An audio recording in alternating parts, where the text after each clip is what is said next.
Apocalipse, capítulo 2, a partir do versículo 8. Ao anjo da igreja em Esmirna, escreve: Isto diz o primeiro e último, que foi morto e reviveu. Conheço a tua tribulação e a tua pobreza, mas tu és rico. E a blasfêmia dos que dizem ser judeus e não são, porém são sinagoga de Satanás. Não temas o que hás de padecer.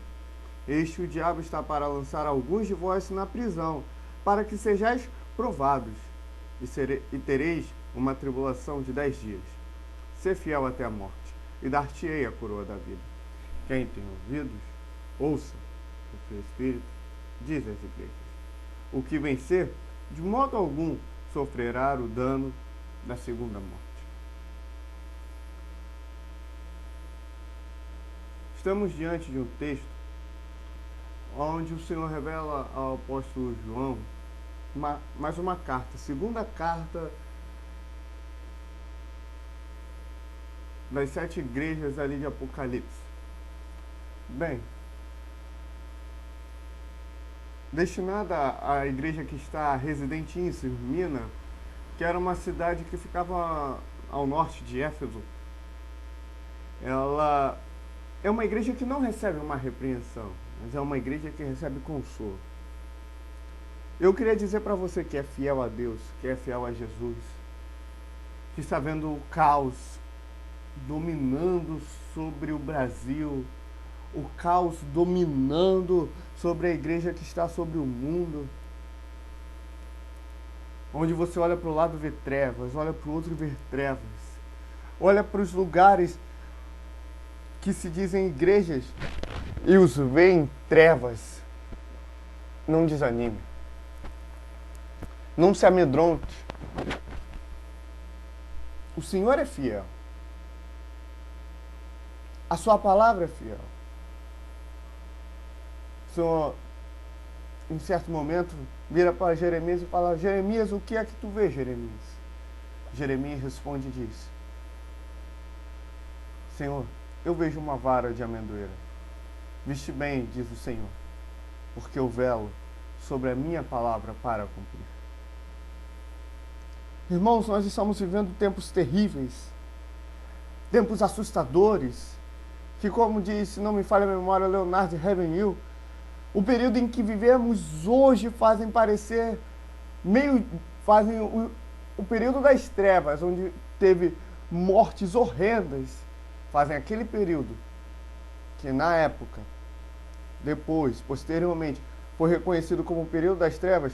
Hoje aquele período, comparado ao nosso, se parece meio-dia. Sabe por quê? Porque nós olhamos, o mundo hoje acha que vive em paz. O mundo hoje acha que vive um momento bom.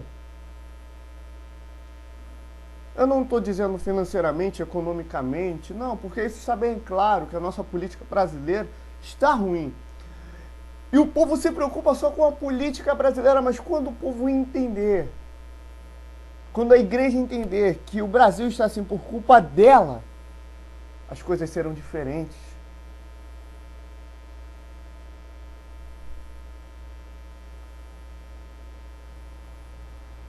As coisas serão diferentes.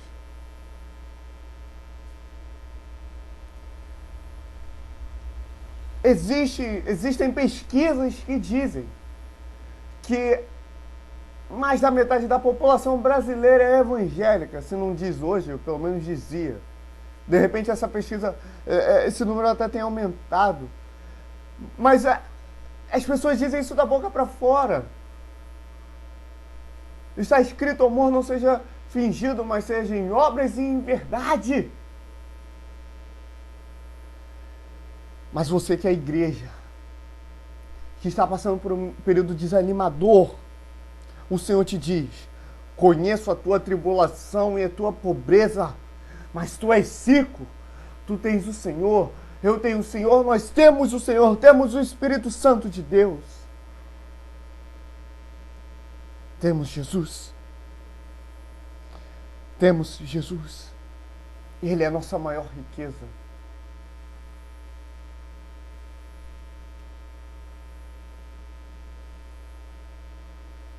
e a blasfêmia dos que se dizem ser judeus e não são, porém são sinagoga de Satanás.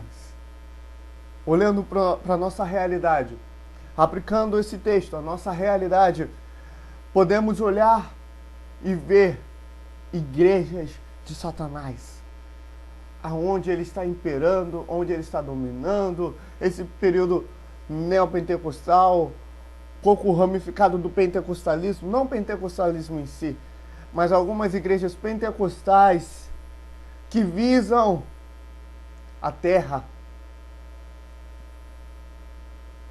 que visam esse momento. Igrejas também reformadas que são arrogantes. Igrejas de todas as denominações possíveis. Não importa qual seja, mas se não estiver se o Espírito Santo não estiver dentro do seu corpo, são igrejas de Satanás. São igrejas de Satanás. Igrejas que o Senhor não está operando. E você vê isso, eu vejo isso, mas o Senhor diz: conheço a tua tribulação, eu conheço o teu sentimento, eu conheço a tua dificuldade, eu sei que está difícil, eu sei que essa tribulação parece não ter fim, eu sei que está doendo, mas eu estou contigo. O Senhor que colocou esse sentimento em você. Você pode falar, mas, meu irmão, eu olho para o lado, eu não vejo perseguição, eu olho para o outro, eu não vejo açoites, eu olho para o outro, eu não vejo blasfêmias, eu não vejo... Meu irmão, existe, só não chegou no Brasil ainda. Não é tempo, meu irmão, de alegria. Bem-aventurados que choram, esses serão consolados. Ai dos que riem, porque hão de chorar. O momento agora... Eu não estou dizendo que você não deve se divertir, não deve ter um passatempo, um momento de lazer para você, para sua família, não é isso. O que eu estou dizendo é que não é aqui que as nossas lágrimas serão enxugadas, é lá. Então não se preocupe com a tribulação. Não se preocupe com esse momento difícil de trevas horrendas. Não se preocupe com isso. Não se preocupe com a tua pobreza. Veja bem, o Senhor estava dizendo para Esmirna, que era uma cidade que possuía o único mercado público de 3 andares do mundo antigo, onde havia Jogos Olímpicos e os vencedores eram coroados com coroas de ouro. Era uma cidade que vivia seu período rico, e era uma cidade que tinha sido destruída várias vezes desde a sua fundação, em 1000 antes de Cristo, por inimigos, terremotos, mas sempre foi reconstruída. Ela morria, ela ressuscitava. Ela morria, ela ressuscitava. É o nosso cenário. A igreja de Jesus, ela é rica, tem 3 andares, Pai, Filho e Espírito Santo. Desde o mundo antigo até agora. Entretanto, ela foi destruída, mas ela pode ser reconstruída. Essa tua pobreza não é pobreza, tu és rico, tu tens o Espírito Santo de Deus. Não há nada mais valioso. A você, pastor, eu digo. Está desacreditado. Não se venda a outros movimentos ecumênicos. Não se renda às heresias. Não se renda a fórmulas de atrair o povo. Se tu atrais o povo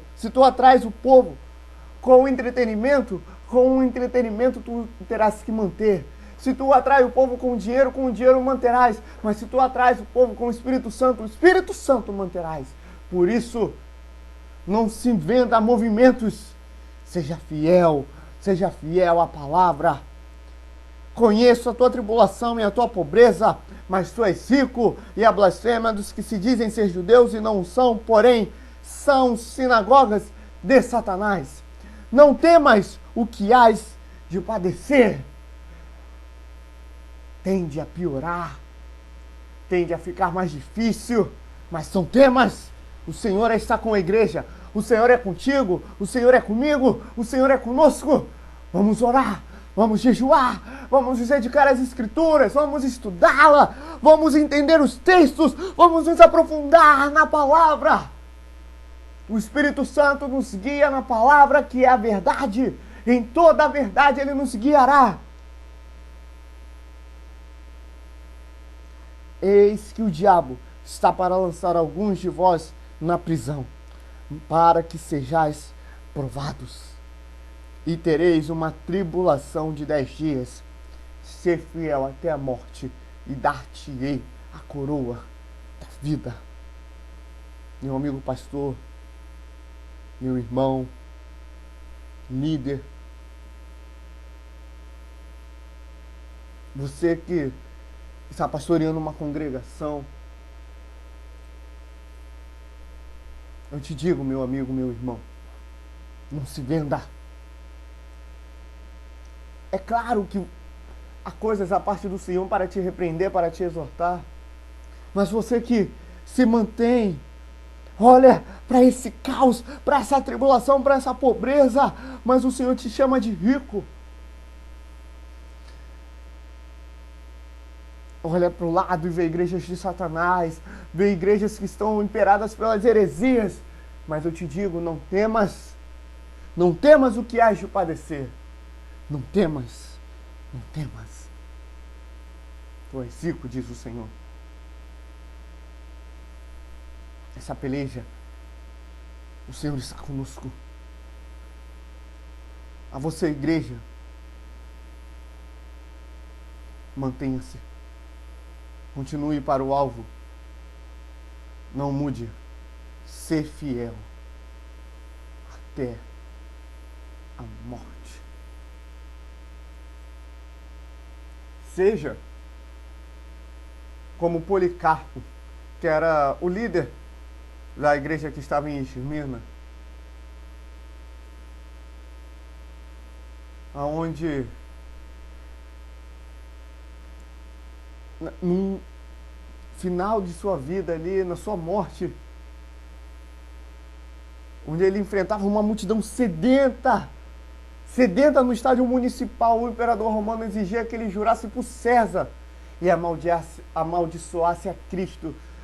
Entretanto, Policarpo respondeu calmamente, bem calmo, recordando-me no que Jesus falou em Mateus 11. Vinde a mim, se estão cansados e sobrecarregados, que eu vos aliviarei.